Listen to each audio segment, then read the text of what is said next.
In the last drawing, I restricted myself to use only vine charcoal. No pencils, no precision, just tone and control. But vine charcoal has a ceiling. You can't get those rich dark blacks and razor sharp details. So today I'm taking the same drawing and finishing it properly.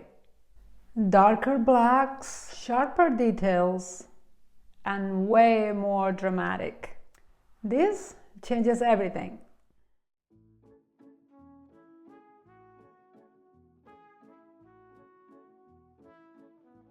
These are the supplies that we're going to use. Right here are the charcoal pencils.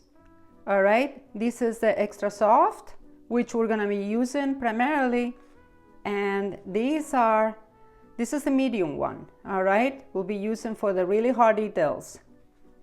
They are a completely different beast. They are harder, more control, and way more unforgiving. But they give you something that vine charcoal can. This is the same charcoal, but more compressed in a square inch. These are the softening tools, cotton swab. This is a tortillon. This is my electrical eraser for the harder lights.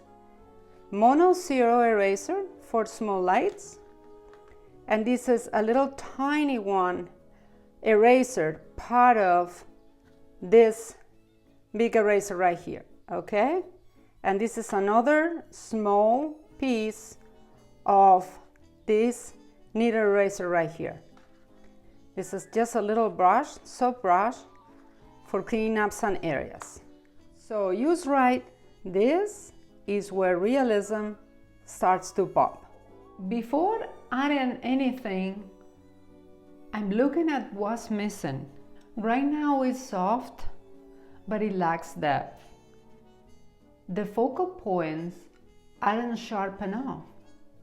So the goal is simple: increase contrast and control.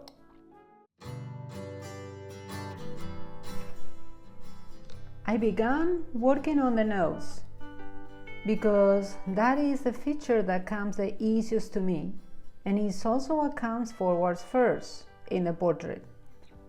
So it's important to get this right from the beginning.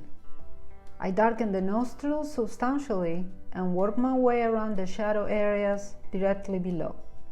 In anatomy, this area is almost always in shadow because it rests directly under the tip of the nose.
I continue working my way around the mouth and upper lip, which is almost always in shadow too, or much darker than the bottom lip, since bottom lip protrudes further and catches the light.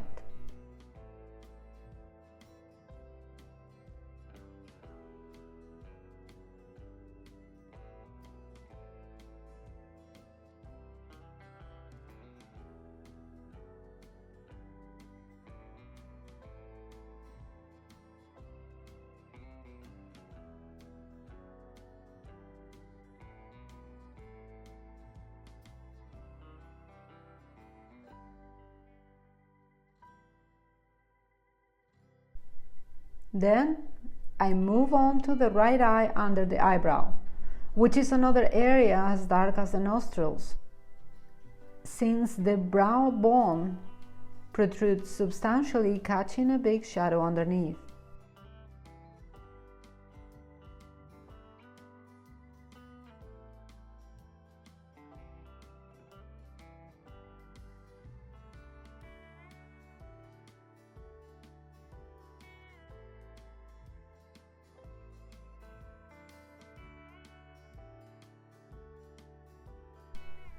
I work on the hair on the right side now, darken and define that area. I like to stay in one side as long as possible first and get it as close as I can before moving to the opposite side. I'm pressing very hard, and that is why the drawing is moving. These are very hard charcoal pencils. They have a lot of binder in them, so to get them really dark, I have to push very hard on the paper. I am waiting on my softer ones that are still in transit, so I am really anxious to get them.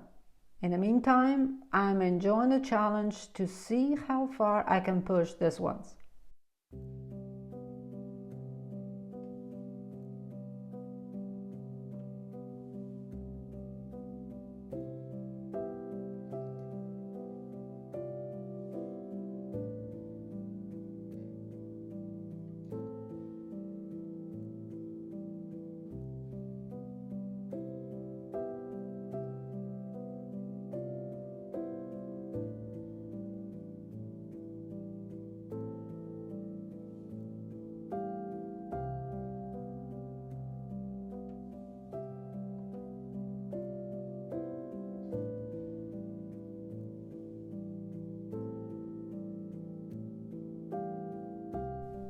I grab a stick of compressed charcoal, same brand and hardness as the pencils, to see if I can get the neck area dark quickly.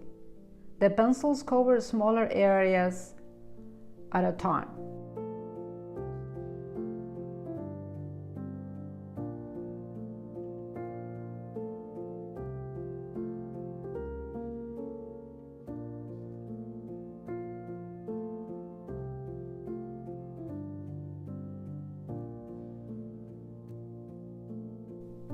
I define the shirt and go back to the pencils. I start with the darkest values first because this is where charcoal pencils immediately change the game. With vine charcoal, this will stay gray, but now I can push it much deeper. And the deeper the shadows, the more the highlights stand out. This is why I like to leave the highlights for not at the very end, but way towards the middle of the drawing, because I want to push the darks as much as I can to get a much greater contrast.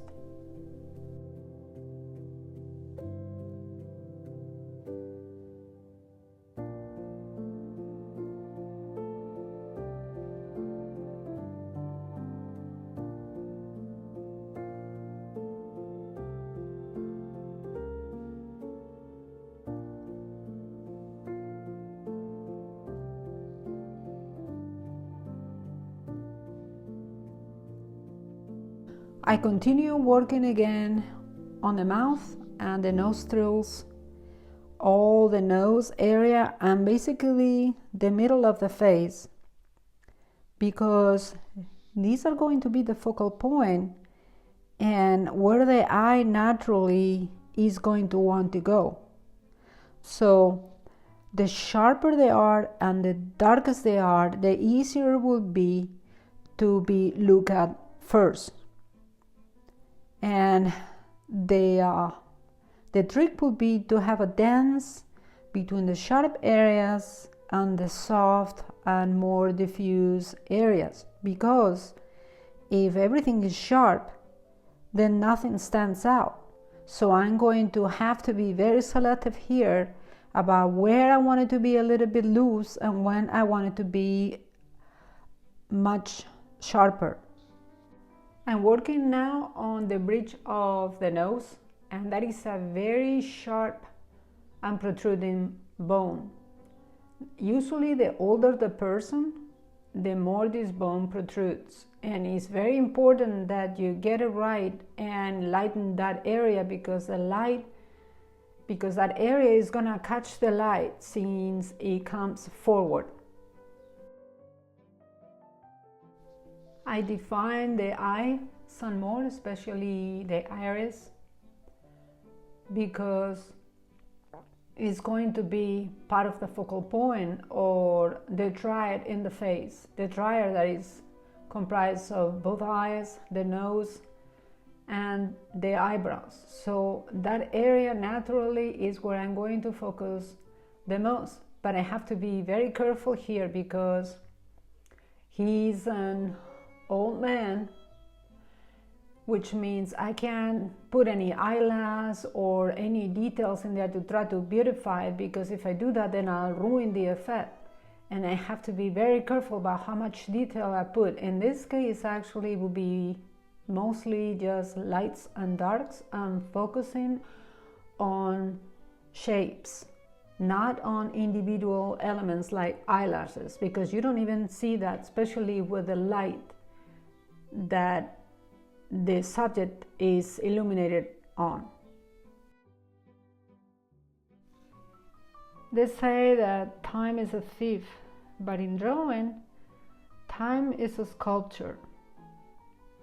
Every shape that I etch into this paper isn't just a line, it's a decade of laughter, a year of worry, or a single moment of quiet resilience.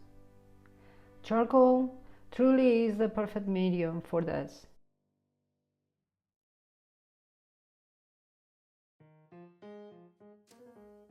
Its raw and dusty nature mirrors the grit of a life well lived. And as I continue to build on the shadows under his eyes, I am not just looking for depth, I'm looking for the stories he's never told.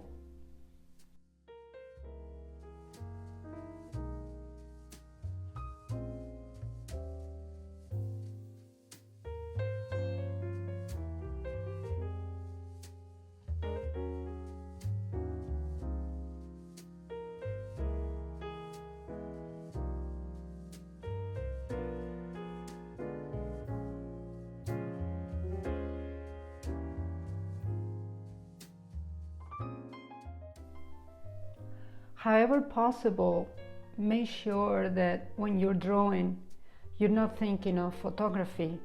You're not thinking of drawing exactly every line and everything as you see in a photograph, because a drawing should look like a drawing and a photograph should look like a photograph. And they both differ dramatically, fundamentally in their relationship with time, perception, and subjectivity. There are many core differences. Photography is often described as an immediate reaction that captures the exact fraction of a second. Drawing, by contrast, is a meditation, a temporarily extended activity that can take hours or even weeks to complete. While a camera mechanically records light to provide an objective representation of a scene, a drawing is an interpretation.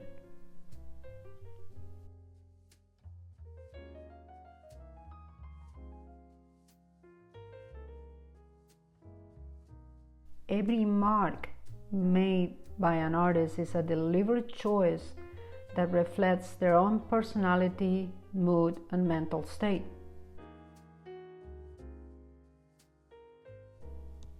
Cameras can capture immense detail in a millisecond, but they often lack discrimination, keeping foreground and background in equal focus.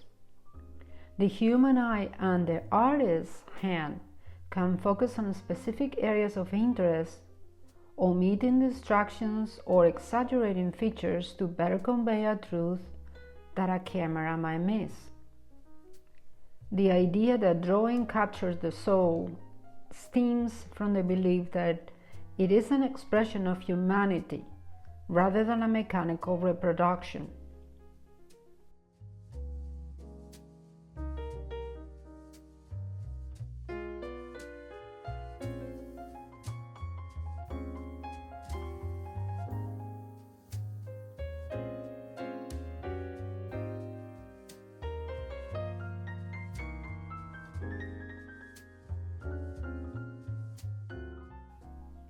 Because the artist must process a three-dimensional subject and translate it onto a flat surface through their own perception, the final drawing often feels more vivid or alive to the viewer than a static photograph.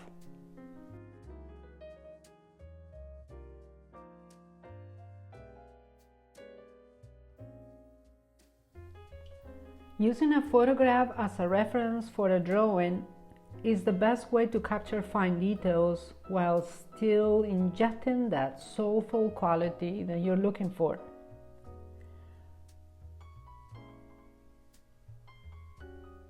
But the important thing here is you shouldn't trace it. You should interpret it. And if you draw in freehand like I did in this one, then you're most assured that you're not going to copy it exactly.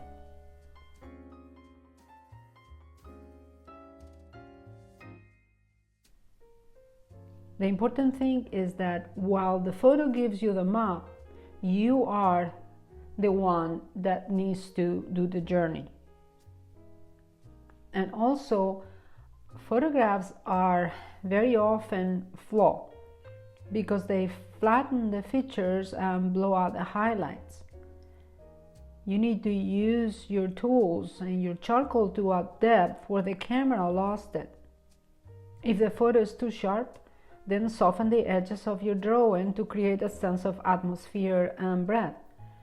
We are very fortunate in this photo because it was taken by a good photographer, so there are already great shadows and lights in it, so we do not have to interpret it.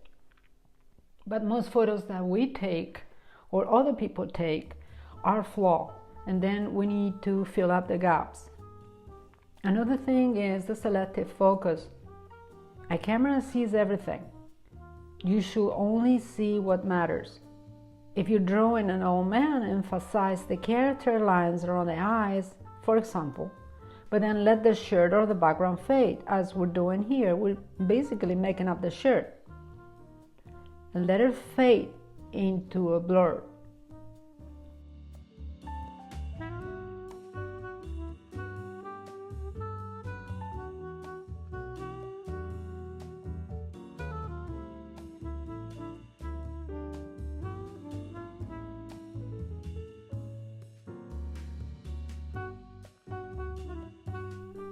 Another useful thing that you can do with a photograph, especially if the photograph is in color, not in black and white, is reduce that photo to just black and white. If you convert it into a high contrast black and white, this will help you see the bones.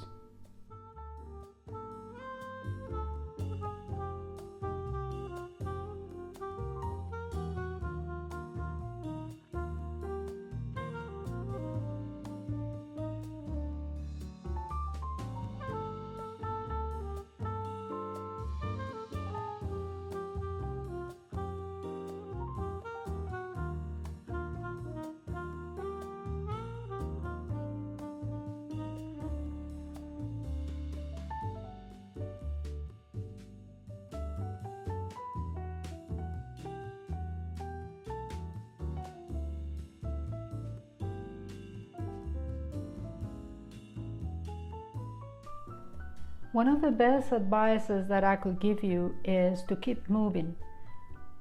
Sometimes when we're drawing, we just don't know what to do. We get stuck and the drawing doesn't look like we want to, and we don't know how we proceed. And sure, stopping to analyze the drawing, coming back with fresh eyes, all of that is really good advice.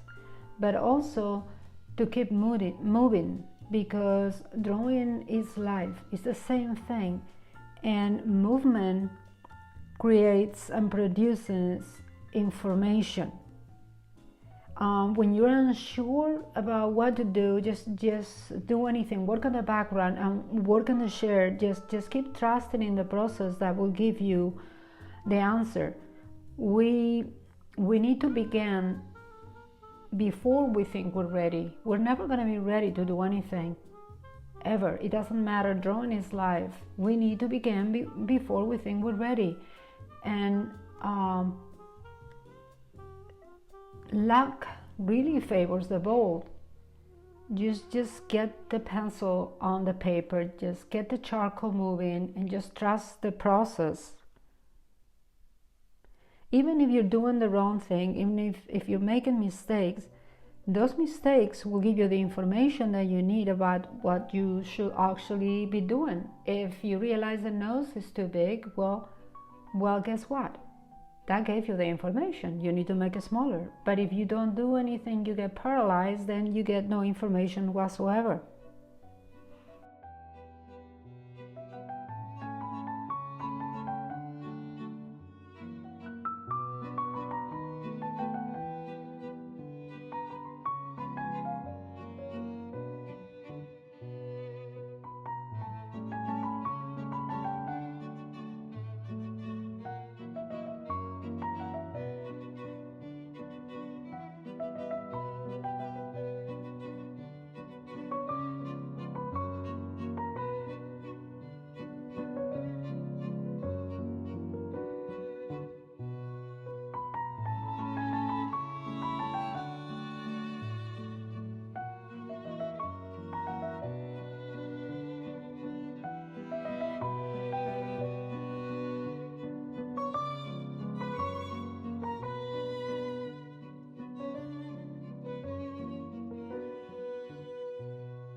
In charcoal, the light is just as important as the dark. I'm using my eraser not to fix mistakes, but to carve the light out of the shadows, revealing the bone structure beneath the skin.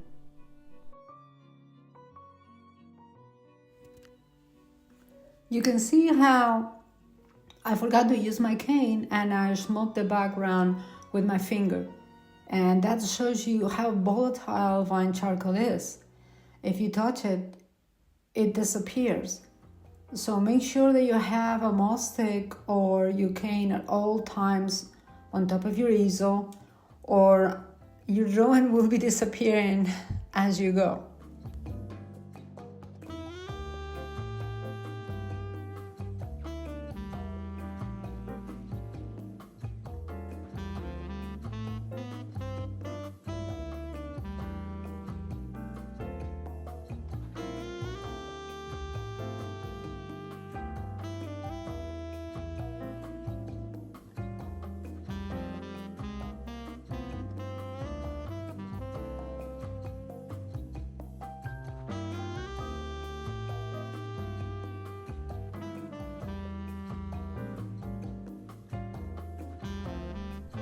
And constantly, as often as you can, keep challenging yourself. Keep doing what you don't think you can do it until you do it. Drawing, same as painting, is not this mystical quality that some people have. It is a skill that gets developed over time. And the more time you put into it, then the better you become at it. It's the same thing with any profession. But you have to get your feet wet. You have to make many mistakes and have those drawings that end up in the garbage, and you all break them in frustration. But learn from them, because every drawing is like a stepping stone. Every drawing that you make, even when you don't think it's good, will take you to the next step. If you apply consciousness, you will not be making the same mistakes.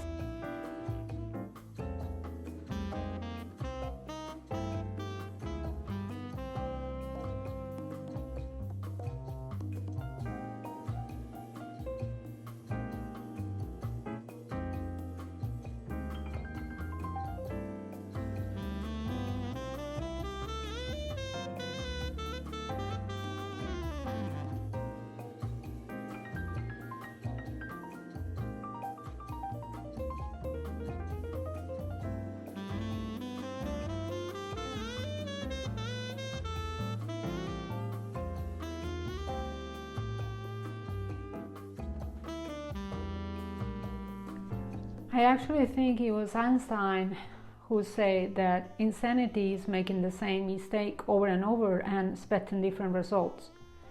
So whenever you're drawing, learn from every drawing that you do, and truly work on trying to not repeat the same mistake again, even if it's only a fraction of it. Apply yourself with consciousness on the next drawing and do whatever you must do. You can educate yourself online through YouTube videos like this one. You can read magazines, you can take actual classes, you can learn from any good artist and get the information you need and truly apply it and stay consistent. If you have problems, for example, drawing a nose, well, draw 1,000 noses until you're comfortable with that. I used to have huge problems drawing mouths. I think I told you in another video that I just couldn't get them soft enough. Well, guess what I did? I was committed. I drew many hundreds of mouths on the edges of all my papers whenever I could, until I was able to draw one that I was truly proud of. But they didn't just came out from my imagination. They came out from all the illustrations and paintings that I saw, whose artists just were able to draw and to paint the most beautiful mouths. And then I truly stare at them and observe them and analyze all of them with all my mind to try to come up with common denominators, because every artist has a different style, but a good mouth is a good mouth in any style, and good artists, they all have common denominators. So those are the ones you need to identify. All right, where are all those things that all these artists that are painting or drawing beautiful mouths have in common? What is that one thing that they all do? And that's exactly what you should be doing. And you can do the same thing with any problem you have. When drawing a hand, hands are notoriously very difficult. Then you can do the same thing. You can do the same thing with eyes.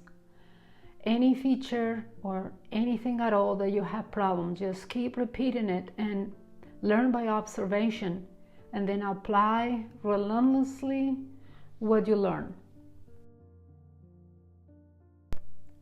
I think I've been talking too much, so I'm gonna let the visuals carry this for a while.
this is where everything comes together.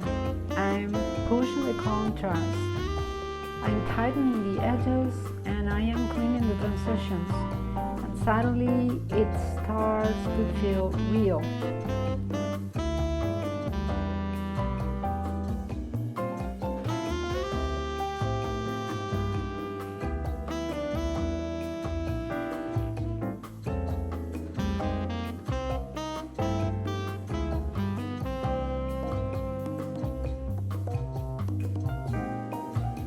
I constantly clean not just sharpening the pencils on the sandpaper, but I also clean my erasers, because if the erasers are dirty, then I will make a dirty mark on my drawing.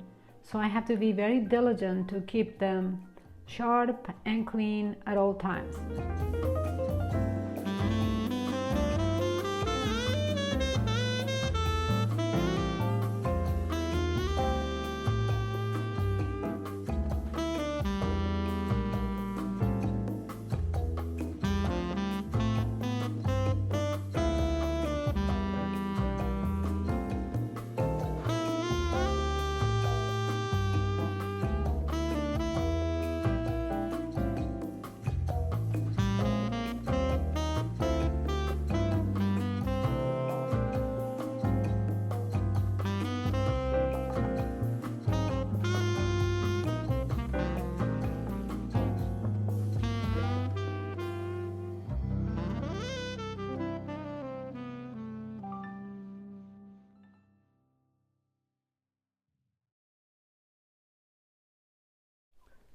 Now I'm adding a second layer around the face and on the face area with the charcoal pencil, just to give it more volume, because it's not coming out still the way I wanted to, but I know that it's not a mistake that I made.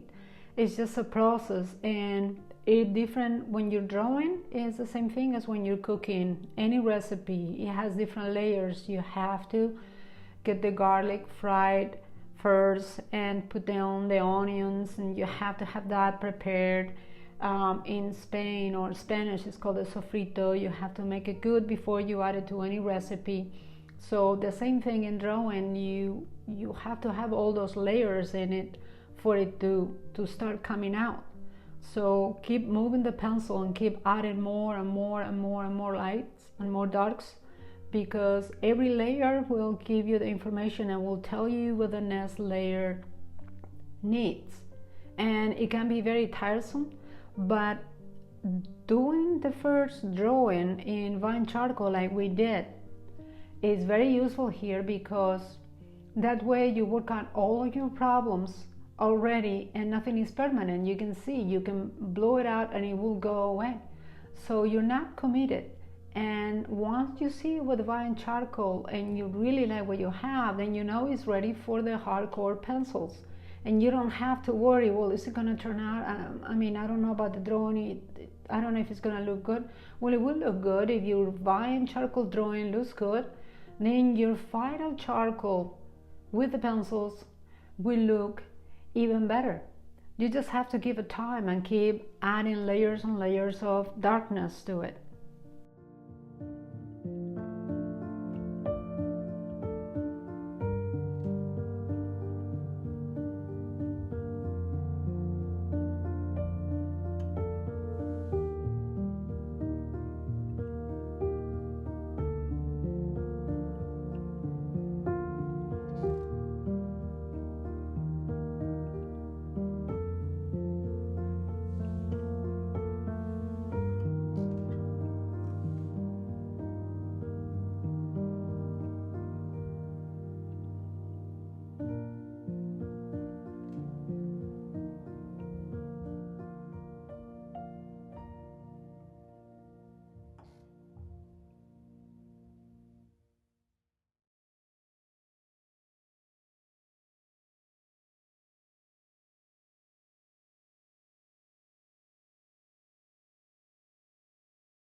The monocero pencil eraser, it truly is great to lift hairs for mustache, beard, hair, you name it.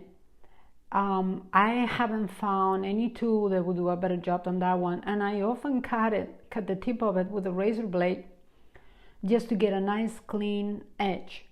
I don't have any replacements for the one that I have in here. I need to order it, so I'm not cutting anything right now because then I won't have any, and I'm just trying to clean it and use the different erasers.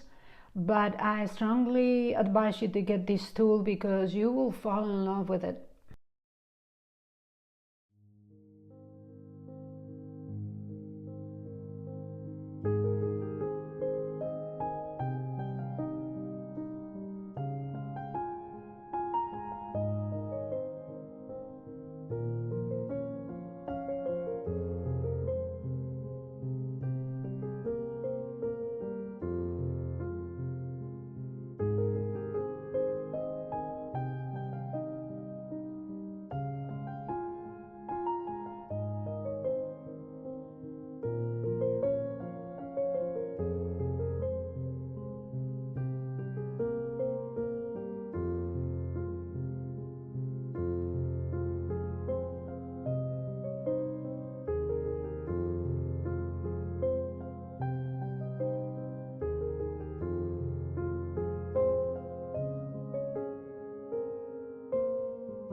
Well, after careful consideration, I realized that he wasn't coming out the way I really wanted him to.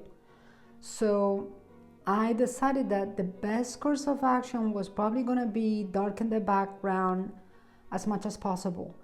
I was hesitant to do that from the beginning because once you go dark, you're covering the entire tooth of the paper. You really cannot lift it. You cannot erase that. So it's a one-shot deal, all of nothing situation, and I like to try that at the top of the head. That way, if I like it at the top of the head, that most likely it was going to turn out all around it.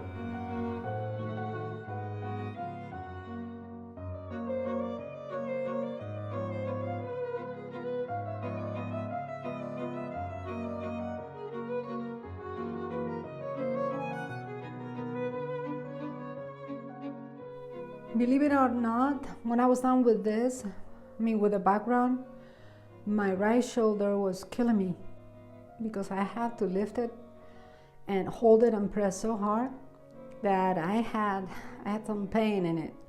And this is the reason why I really don't love these charcoals, because you have to do that to get that level of dark. With the regular charcoals with no binder that I used to have, you don't have to do that. You don't have to press so hard. So hopefully they will arrive soon, and in the next drawing I'll be able to get back to them.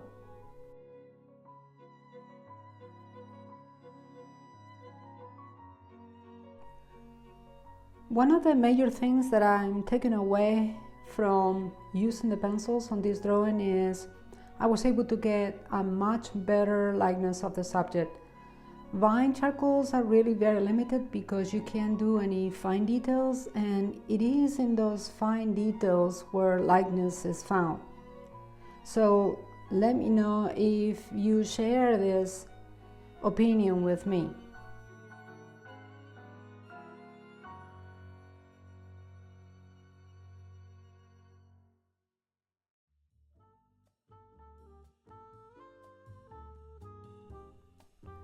Charcoal is messy, dusty, and raw, much like life itself. But in that mess, we find something beautiful. Thank you so much for watching this story unfold with me today. Let me know if you prefer the soft version, the one that I did with Vine, or this one, more dramatic one that I did with the pencils. And what would you want me to draw next?